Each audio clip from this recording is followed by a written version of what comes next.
৭৫ বছরের ভয়াবহ দাবানলে জ্বলছে ফ্রান্স। ১৭,০০০ হেক্টর পুড়ে ছাই। ৭৫ বছরের মধ্যে সবচেয়ে ভয়াবহ এক দাবানল গ্রাস করছে ফ্রান্সের দক্ষিণাঞ্চল।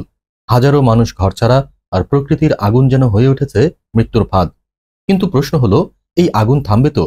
দক্ষিণ ফ্রান্সের ঔদ অঞ্চলে ইতিমধ্যেই পুড়ে ছাই ১৭,০০০ হেক্টর এলাকা। ২,০০০-এর বেশি দমকল কর্মী ও সেনা সদস্য যুদ্ধ করছে আগুনের সাথে। ৫০০টিরও বেশি অগ্নি নির্বাপক যান, আর আকাশ থেকে পানি ঢালছে বিশেষ বিমান।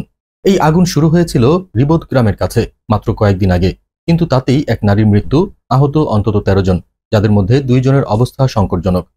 কর্তৃপক্ষ বলছে, আগুন কিছুটা নিয়ন্ত্রণে আসলেও এটি আরও কয়েকদিন জ্বলতেই থাকবে। ১৭টি অস্থায়ী আশ্রয়কেন্দ্র খোলা হয়েছে, বনাঞ্চল ও বেশ কিছু রাস্তা সম্পূর্ণ বন্ধ। বাসিন্দাদের স্পষ্ট নির্দেশ, বাড়ি ফেরা যাবে না। ফ্রান্সের প্রধানমন্ত্রী এই দাবানলকে বলছেন অভূতপূর্ব দুর্যোগ, দায় দিচ্ছেন জলবায়ু পরিবর্তন আর খরার উপর। কিন্তু যদি প্রকৃতির এই ক্রোধ আরও তীব্র হয়, তাহলে কি হবে ফ্রান্সের দক্ষিণাঞ্চলের ভাগ্য?